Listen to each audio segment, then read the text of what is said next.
Bien, los invitados de este último panel, la primera vamos Paola del Bosco, les cuento quién es, aunque muchos de ustedes ya la conocen, es doctora en filosofía, profesora de la UCA, en la UCA y en el IAE, e integra el grupo de investigación Empresa, Sociedad y Economía de IAE. Juan José Lach es licenciado en Sociología y en Economía, fue ministro de Educación de la Nación, es director del Centro de Estudios de Gobierno, Empresa, Sociedad y Economía en el IAE, Universidad Austral. El tercer integrante de este panel es el doctor Facundo Manes, médico, neurólogo y neurocientífico, rector de la Universidad Favaloro. Finalmente, Margarita Stolbizer, que cumple su cuarto mandato como diputada nacional. En 2015 fue candidata a presidenta de la Nación y en 3 oportunidades compitió por la gobernación de la provincia de Buenos Aires. Este panel lo modera Pablo Mendelevich, que es periodista, columnista en el diario La Nación y del programa radial El Exprimidor, director del Departamento de Periodismo de la Facultad de Ciencias Sociales de la Universidad de Palermo y miembro fundador del Foro de Periodismo Argentino. Una vez más, sobre las mesas hay unos papelitos donde pueden anotar sus preguntas y entregárselas a las asistentes. Gracias.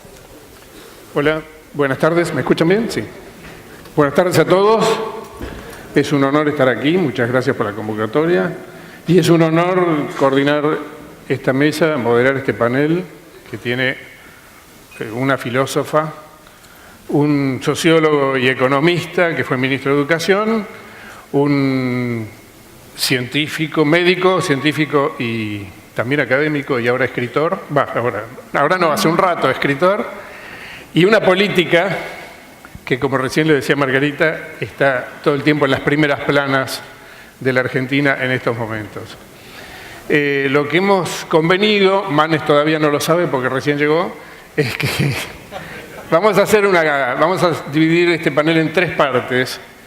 En la primera van a exponer cada uno de ellos 5 minutos cada uno. En la segunda van a interactuar, yo me voy a tratar de intercalar, y en la tercera van a responder a las preguntas. Así que les propongo que arranquen por orden alfabético. Paola.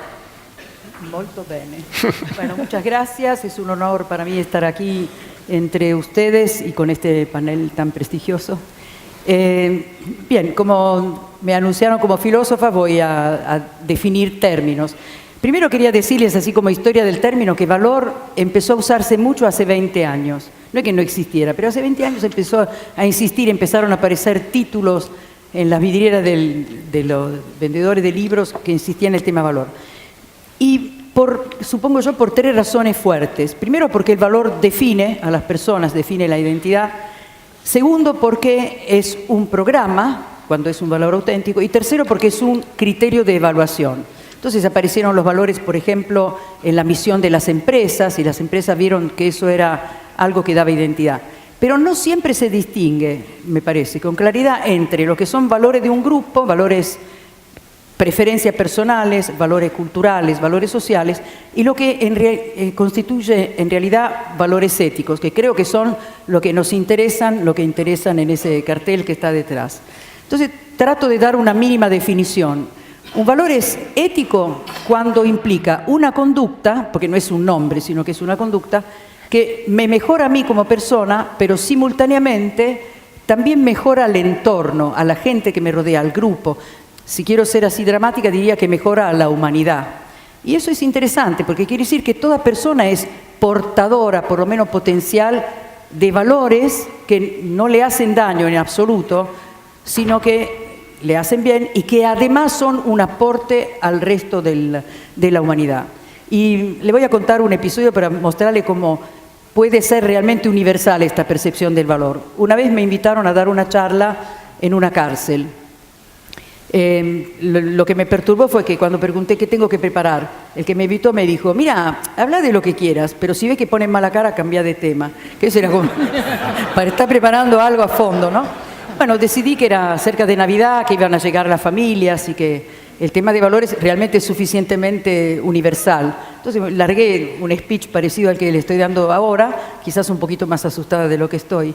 Y después no sé por qué, por una inspiración, le pregunté al público, digo, el público que eran los presos, ¿no?, con su familia, digo, a ver, ¿y ustedes qué dirían que es un valor? Miren, les aseguro que todo lo que dijeron lo hubiéramos suscrito plenamente. El primero dijo solidaridad, espíritu de equipo, la familia, la humildad, la felicidad. La verdad que todos términos que hacen pensar que se puede verificar la idea de que me mejoran a mí, pero al mismo tiempo es bueno para los demás.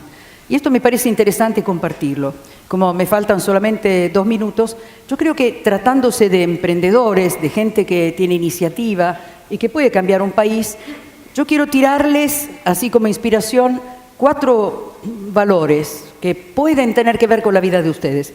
El primer valor, el espíritu de gratitud, porque ustedes están en un lugar con cierto grado de poder y de privilegio, no solo por mérito propio, seguramente tiene muchos méritos, pero es interesante empezar teniendo en cuenta lo que hemos recibido, la gratitud. Y además ACDE lo tiene dentro de su médula, porque entendemos que se trata de un mundo que ha sido creado, así que todo lo que recibimos lo recibimos como un don.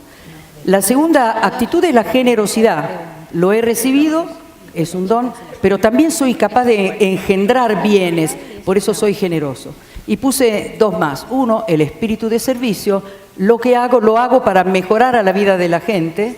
Y es más, el bien que veo que se produce en los demás es la fuente de sentido. Yo cuando veo que la gente se mejora o que tiene mayor bienestar por lo que yo hago, entiendo que ese esfuerzo mío valió la pena. Y el último, el coraje. Es feo decirle a ustedes que tengan coraje, voy a empezar por mí. Pero sin coraje no hay justicia. Hay que luchar por lo que uno cree, por las propias convicciones. Y coraje significa no tenerle miedo a que uno lo quieran asustar, a que se les opongan. Tener coraje significa tener un corazón grande. El corazón grande es donde albergan estos valores. Los valores son conductas, entonces si salen de ahí, bueno, tenemos salvado una buena porción del país, porque los valores además tienen el poder de irradiarse. No se aprenden de un papelito, sino que se aprenden de personas concretas. Los vemos vivir y eso nos inspira. Les regalo los últimos 26 segundos. Gracias.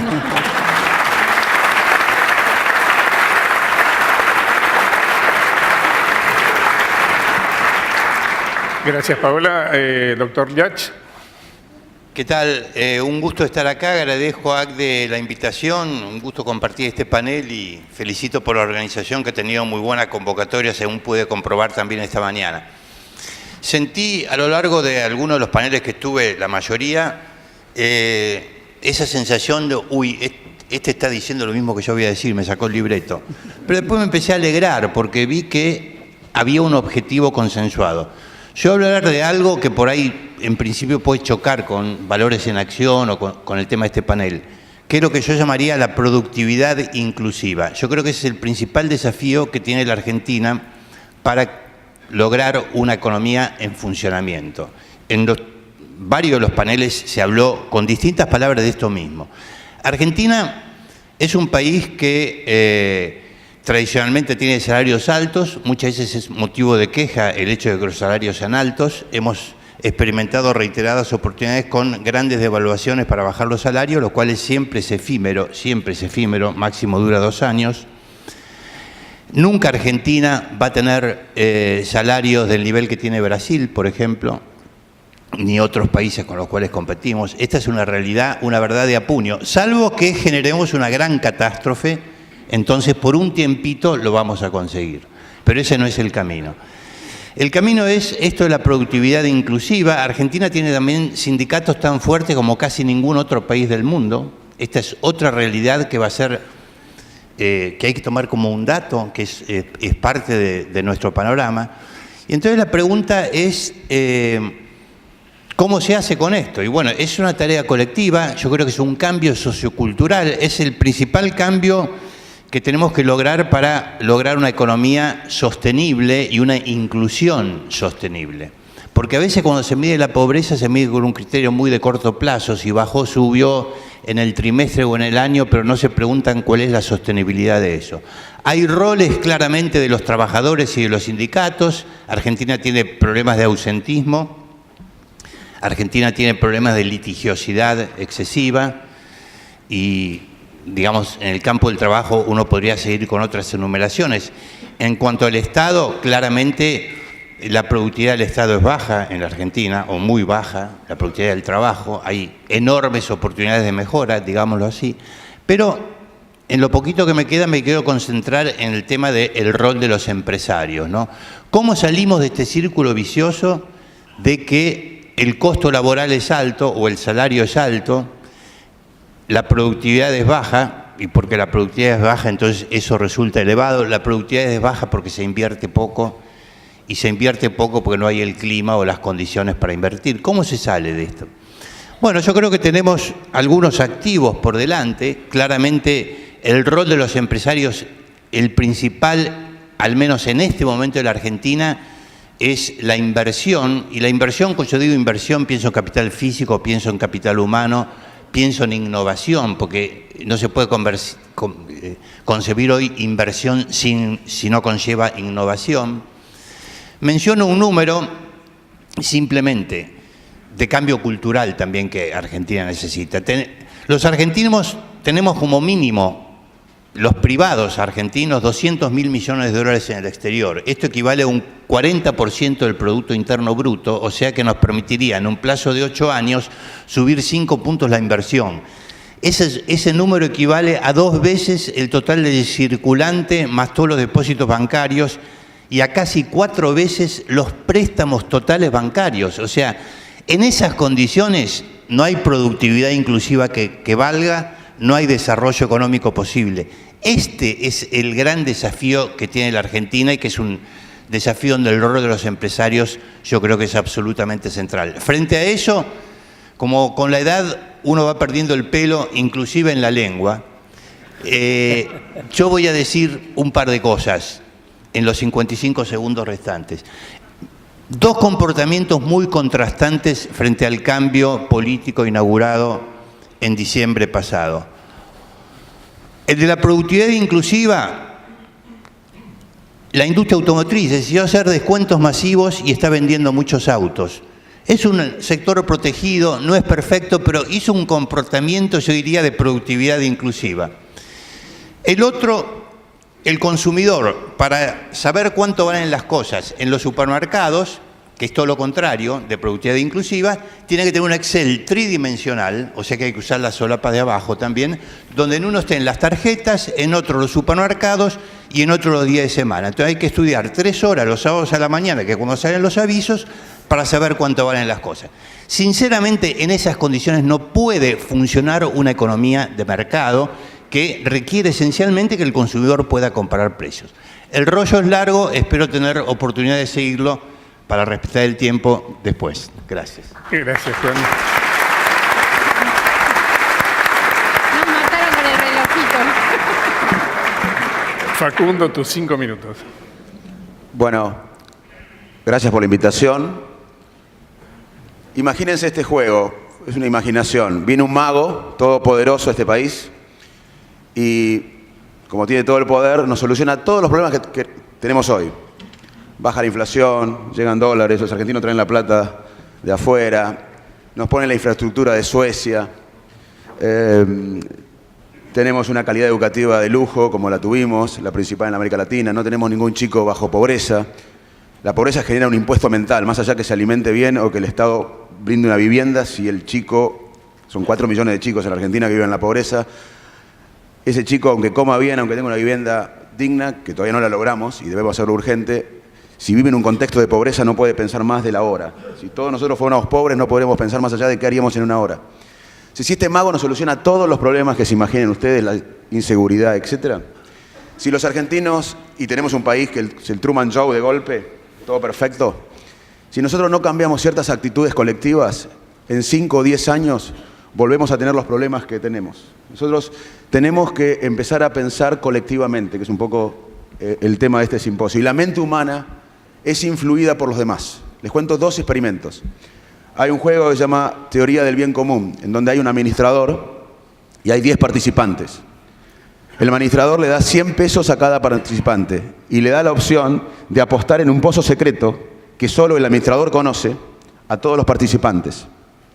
Y el administrador le dice, apuesten a ese pozo, yo voy a duplicar lo que ustedes ponen y luego repartimos toda la suma.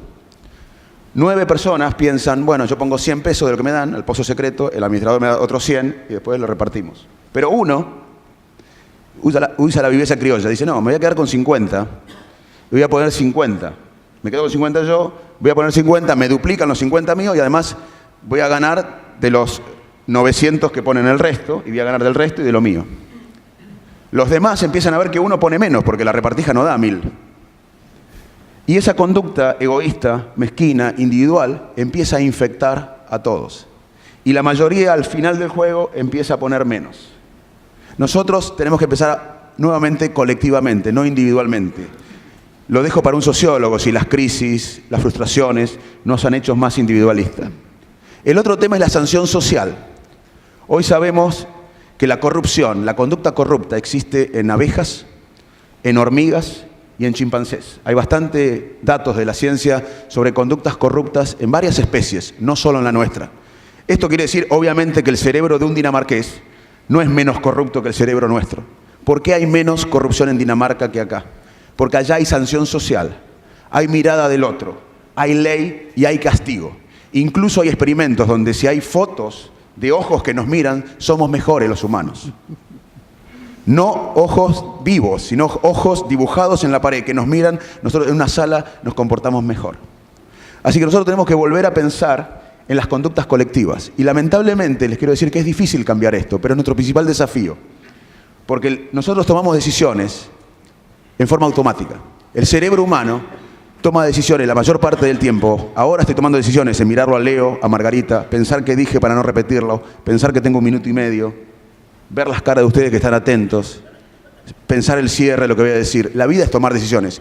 Y no tenemos tiempo de racionalizar los pros y las contras de cada decisión. Entonces, la mayor parte del día tomamos decisiones automáticas que no llegan a la conciencia, que están influidos en nuestras emociones y también en esquemas mentales que desarrollamos por experiencias previas, aprendizajes previos y memorias previas. A veces, solamente a veces, tomamos decisiones racionales, lógicas, analíticas, deliberadas, muy pocas veces en el día. Además de estos dos sistemas, tenemos que saber que la gente que nos rodea influye en la manera que sentimos, pensamos y decidimos. Y las sociedades y las historias compartidas de las sociedades generan esquemas mentales. En la Argentina, si nosotros no cambiamos nuestro esquema mental y no pensamos, como acá pasó, en un país que no vamos a ver, por más que venga el mago y nos solucione todos los problemas, lo vamos a destruir de nuevo. No tenemos que ver a Finlandia, a Japón, a Corea del Sur, que invirtieron en el conocimiento y se desarrollaron. Tenemos que ver lo que se hizo acá. En 1869 Argentina tenía casi 78% de analfabetos. Una generación de argentinos pensó en el bien común, pensó en el futuro que no iban a ver y generó la escuela pública, gratuita, laica, inclusiva, de la que yo fui parte y me transformó mi vida. Esa gente, esa generación, vio y pensó un país que no lo palpó. Se murió antes de verlo a Favaloro egresado en La Plata o a Milstein, premio Nobel de Medicina, egresado en Bahía Blanca del secundario. Si nosotros no volvemos a pensar en una política de Estado, en el largo plazo, en el bien común y en forma colectiva, con empatía, no solo ayudar, sino sentir el dolor del otro, vamos a destruir todo lo que por ahí nos da el mago. Muchas gracias.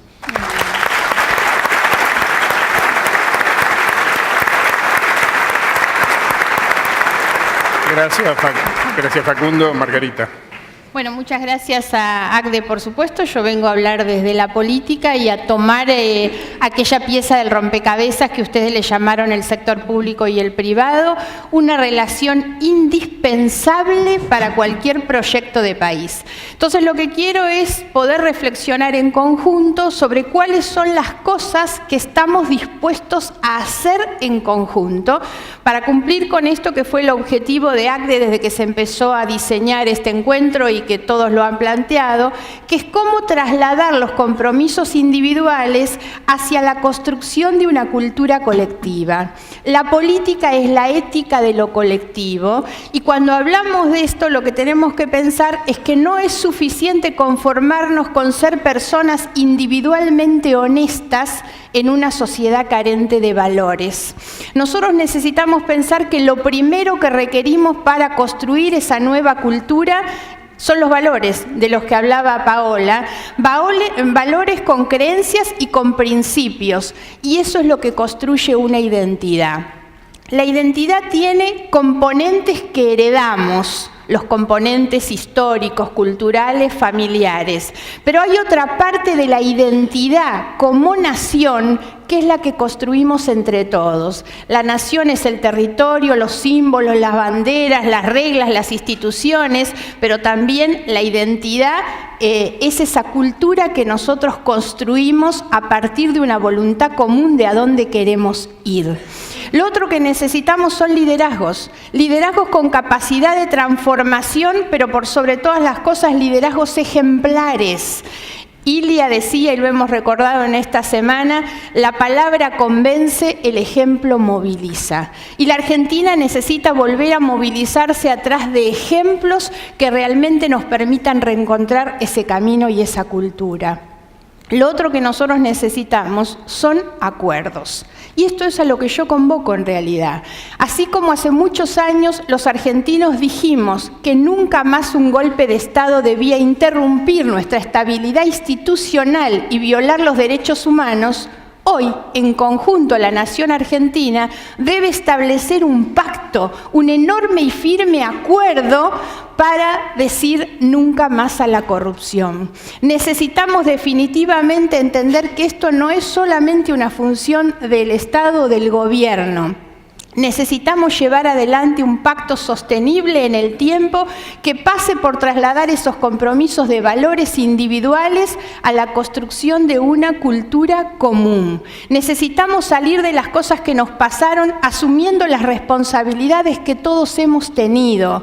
No tendríamos los niveles de corrupción que hemos tenido en estos tiempos si no hubiera sido con altos niveles de convalidación y complicidad de muchos sectores de la sociedad también.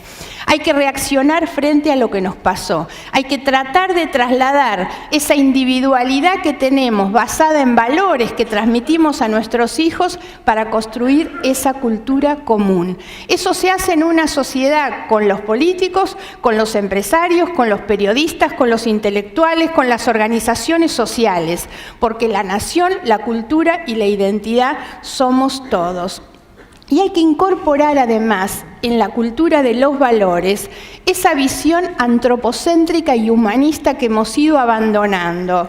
En el mensaje del Papa Francisco, el Evangelii Angelis, él nos habla de la globalización de la indiferencia y justamente nos llama a superar la mera economía sin el rostro humano que la economía tiene que tener. Y nos llama la atención sobre la cantidad de sectores excluidos y nos dice no es posible esperar o que esos sectores tengan que esperar la teoría del derrame que nunca se comprobó que diera resultados. Esa visión humanista nos tiene que formar parte de nuestro esquema de valores para construir una nueva cultura y una nueva nación, una nueva identidad. La identidad, insisto, que va a surgir desde las experiencias de nuestra diversidad como componentes sectoriales. Hay que terminar con eso que caracterizó los últimos años, que fue la intolerancia sobre el pensamiento distinto. El diálogo intersectorial es el diálogo valioso porque nos permite enriquecernos con la diversidad y con la visión del otro. Y eso también es lo que nos permite tener una cultura comprensiva y abarcadora de esa nueva identidad que estamos todos llamados a construir. Creo que es el momento ideal para encarar estos compromisos, pero debe ser de conjunto.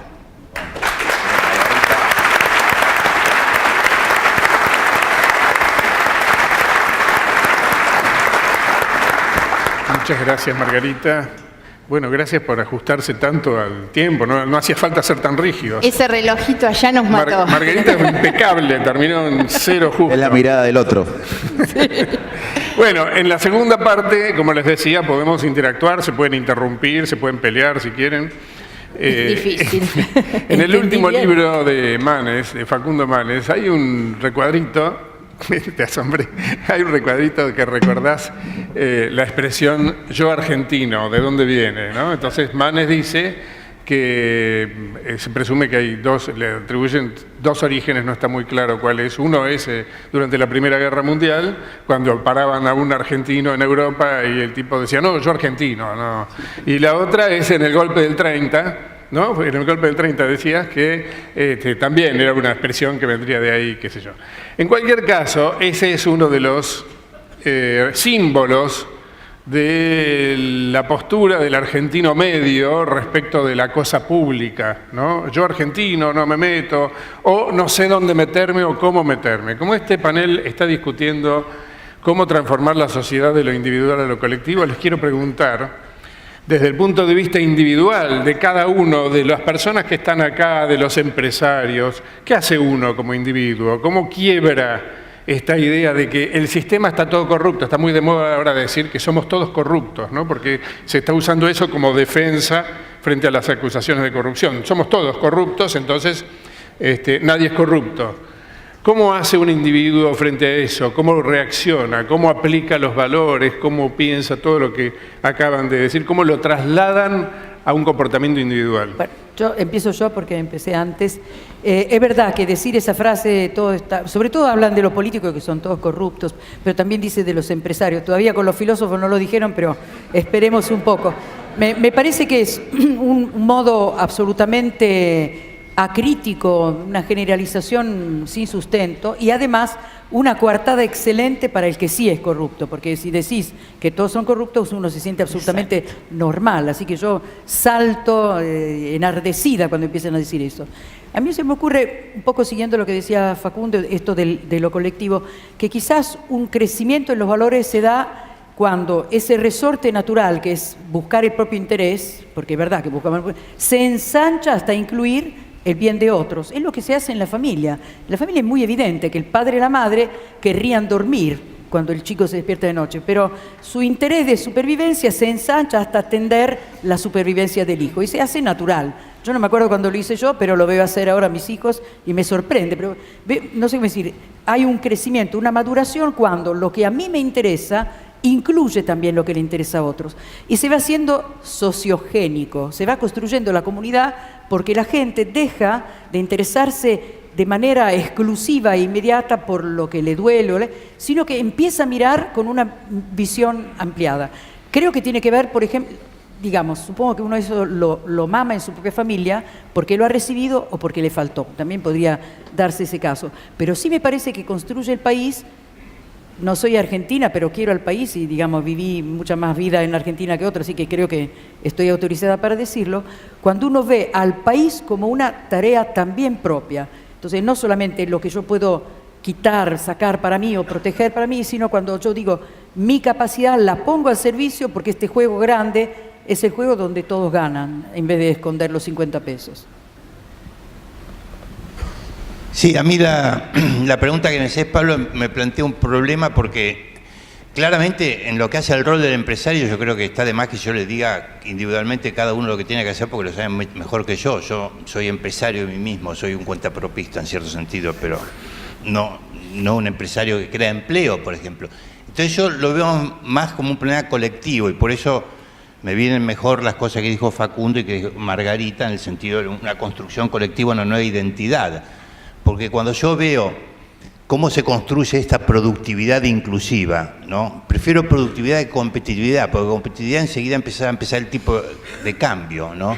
El tipo de cambio tiene que estar alineado, nadie lo duda, no puede estar ni atrasado ni adelantado, pero la productividad me suena mejor. Para construir esto yo creo que no bastan las conductas individuales, sino que tiene que haber también conductas colectivas. Por ejemplo, ¿pero las conductas colectivas no son la suma de las conductas individuales? No necesariamente. Yo te digo concretamente ahora, a mí me gustaría, para matizar un poco esto, que hubiera instancias de concertación entre empresarios y sindicatos y el gobierno. A mí me gustaría, sea para hablar del largo plazo o del corto o de la inflación. Yo incluso lo metería en el tema de la inflación, porque acá hay un tema de coordinación, ¿viste? Donde pueden estar... Adam Smith a veces se da de casualidad, pero muchas veces no, por más que cada uno haga, no se da la mano invisible, ¿viste? Entonces, que haya señales centralizadas a veces está bueno, a veces es necesario. Yo creo que si hubiera un horizonte más claro, yo no digo que no exista el horizonte, todo el mundo más o menos sabe a dónde trata el gobierno de encaminar las cosas, pero algunas mayores precisiones ayudarían.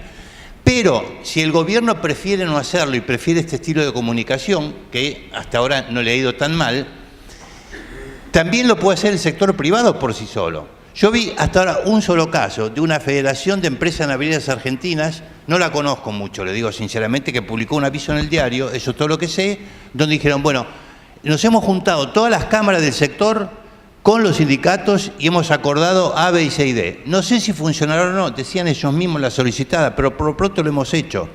Es decir, también el sector privado lo puede hacer. A mí me hubiera gustado ver más iniciativas donde se esté hablando más de la productividad, de cómo generar la productividad, de que estén dialogando sobre este tema sindicatos, empresarios, dirigentes políticos. Sinceramente les digo, a mí me parece que falta en esta hora de la Argentina proactividad en general y en particular en el sector empresarial. Para lo cual, para que haya esa productividad, cuanto mayor unidad haya, mejor. Yo sé que en este sentido se han dado pasos, pero no creo que sean suficientes. O sea, a mí me parece que tenemos una falencia de actitudes, de valores en acción, digamos así, a través de comportamientos que generen la posibilidad de la coordinación colectiva, porque objetivos comunes yo creo que hay muchos, pero a veces si no se coordinan es como si no existieran. Yo trato de hacer una analogía con la medicina, de donde vengo. Imagínense un hospital. La guardia es un aspecto importante del hospital, donde vemos la emergencia, es crítico. Pero el hospital no es solo la guardia, el hospital tiene lugares de internación para inclusive dar vida, lugares de investigación para generar nuevos tratamientos, lugares de epidemiología. No es solo la guardia. La guardia es lo urgente, lo necesario, y es muy importante. Pero un hospital es mucho más, tiene sectores. Nosotros los argentinos como sociedad, como país, vivimos permanentemente en la guardia, que es importante. Vivimos permanentemente enfocados en la coyuntura, que es importante, es necesario. Pero nosotros no tenemos una política de Estado que nos una a todos los argentinos, un paradigma, un clima de época que nos una a todos los argentinos más allá de las diferencias y de la grieta. A mí no me asusta la grieta. Yo viví en Estados Unidos cuando se mataban, igual que ahora, los demócratas y republicanos. Había grieta, hay dos países allá, demócratas y republicanos, los académicos, y no tiene nada que ver con alguien en el medio de Iowa. También viví en Inglaterra cuando se mataban los conservadores con laboristas. O sea, la grieta no me preocupa, porque cuando hay políticas de Estado, cuando hay políticas que son como un paraguas donde estamos todos de acuerdo, que después haya sectores que tengan diferencia, no es grave. Pero en Argentina estamos permanentemente en la guardia y no nos ponemos de acuerdo en un paradigma colectivo, en un proyecto de país, en política de Estado, que para mí es el conocimiento. ¿Qué es el conocimiento? El último paradigma fue la democracia, acá lo hicimos. En el 83, los argentinos éramos de derecha, de izquierda, peronistas, radicales, clase alta, clase baja, hasta en la cancha de fútbol se gritaba a favor de la democracia. Todos en el 83, el 90% de los argentinos, 99%, queríamos democracia. Un paradigma nos unió. Tenemos democracia, después de 30 años, pasan los presidentes, no es perfecta, pero tenemos democracia. Nosotros necesitamos urgente un nuevo paradigma, un nuevo clima de época, que nos una más allá de las diferencias. Para mí es el conocimiento. ¿Qué es el conocimiento? El conocimiento incluye los 4 pilares de desarrollo de un país. Primero, cuidar el cerebro de los argentinos. El mayor capital de un país es el capital mental, el capital intelectual, porque el futuro y el presente es innovación, es creatividad, es ciencia, tecnología, y si el cerebro no está preparado por la pobreza o por la malnutrición o por el entorno, no puede competir. En Argentina hay 4 millones, repito, de chicos que no pueden entrar a este partido, porque 4 millones de pobres menos de 17 años viven en este país. La educación es otro pilar del desarrollo que incluye el conocimiento, pero el conocimiento es mucho más que la educación.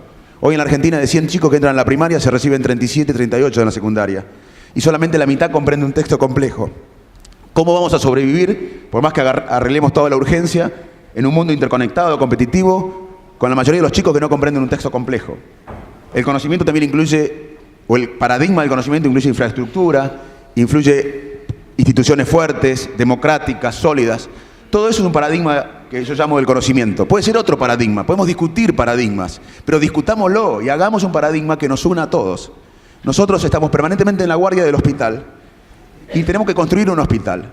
Y un país necesita que tengamos 2 o 3 líneas, como tienen los americanos, más allá que sean republicanos y demócratas, o los ingleses que sean laboristas o que sean conservadores, tienen un proyecto de país. A nosotros nos falta un proyecto de país. Y en ese proyecto de país es más importante la sociedad civil que los dirigentes. Porque primero, los dirigentes son servidores públicos que son transitorios. Y muchas veces acá le exigimos todo a los dirigentes. Yo veo mucha gente honesta, mucha gente capaz, mucha gente inteligente en el gobierno, pero no le podemos pedir todo a ellos. ¿La sociedad civil dónde está? ¿Dónde está presionando por la educación? Hemos dejado solo a los docentes, mal pagos, mal entrenados, en la tarea más importante de un país, que es de educar a los chicos. Los docentes hoy están solos en esa lucha, que es la más importante de un país. Entonces la sociedad civil tiene que presionar, y por eso es muy importante este meeting, y hagamos estos meetings en todo el país, para que las políticas de Estado se cumplan. Pasó con la democracia. Muchos de ustedes saben que yo soy admirador de Alfonsín, pero no la representó él a la democracia. ¿Quién conquistó la democracia? La sociedad civil. En el 78, muchos de la sociedad civil, yo tenía 14 años, pero me acuerdo, no planteaban la democracia en el 78, 79. Muchos en la sociedad no planteaban. En el 83, toda la Argentina, la sociedad civil, planteaba la democracia y tuvimos democracia. Tuvimos esa política de Estado que fue la democracia por la sociedad civil. Así que si la sociedad civil no se pone en serio para que no haya ningún chico desnutrido o en pobreza o con mala calidad educativa, no lo esperemos de un dirigente. La sociedad civil tiene que crear este clima de época que desesperadamente necesitamos los argentinos. Muy bien, muy bueno. Yo iba a encarar mi respuesta por el lado de la justicia, ¿no? No tanto por la cuestión institucional de la justicia, sino por la necesidad de buscar lo justo como paradigma, ¿no?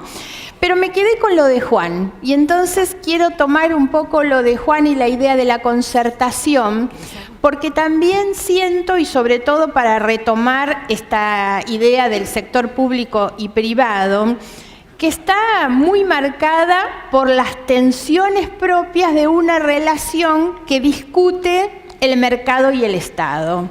Y acá es donde nosotros tenemos que pararnos en contra de la idea de un mercado prepotente e inhumano y en contra del Estado ineficiente y corrupto. La salida de esas dos patologías del Estado y el mercado es la concertación. Por eso creo que lo que plantea Juan es así, porque eso es lo que nos va a permitir también salir o ir hacia la construcción de un circuito virtuoso, que es el que esta nueva idea de identidad nacional y de compromiso al que me refería antes nos llama, una relación virtuosa que no se construye solamente a partir de nuestras cualidades de nobleza o integridad con las que nos sentamos individualmente a concertar, sino en la posibilidad de comprender esto como parte de una unidad colectiva y de esa cultura colectiva que apunta a lo justo. La idea es que la concertación tiene que servirnos para ir en búsqueda de lo justo y de la igualdad.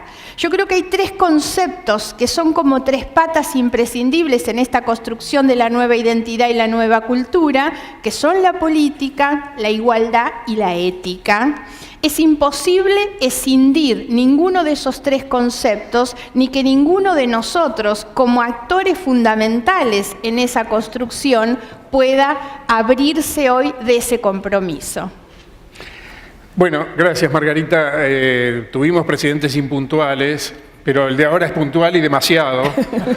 Y parece que está llegando al Hotel Sheraton, entonces vamos a tener que acortar el tiempo previsto para esta mesa. No sé si puedo leer las preguntas de la gente. Rápidamente. Sí, leerlas y rápidamente contestarlas. ¿Hay un minuto? Sí, un minuto, sí. Bueno, dicen, ¿cómo lograr la empatía necesaria? Le preguntan a Manes, ¿cómo lograr la empatía necesaria para trabajar para erradicar la pobreza?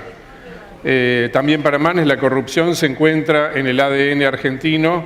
¿De dónde nos viene ser corrupto? ¿De dónde nos viene, digamos? Para el doctor Liach, ¿cuáles considera que son los factores para que la educación esté alejada de las empresas, de las necesidades de las empresas? Acá pregunta para todos, nosotros podemos ponernos de acuerdo en cambiar nuestra cultura colectiva. ¿Qué hacemos con aquellos que ponen palas en la rueda e influyen en la sociedad? Y el doctor Liach le preguntan, ¿considera conveniente la eliminación de las promociones de precios en los supermercados o que las promociones duren un tiempo prolongado? Bueno, si lamentablemente no tenemos más tiempo, les agradezco mucho. Y no sé si Paula puede hacer el... Bueno, en principio tenemos que liberar el lugar para que puedan hacer algunos ajustes. Ay, pobre. Bueno, muchas gracias. La iniciativa está lanzada. Los invitamos a sumarse a este desafío. Podrán hacerlo una vez más acercándose a la mesa de ACDE que está fuera del salón y si no ingresando a la página web www.compromisopersonalempresario.org.ar.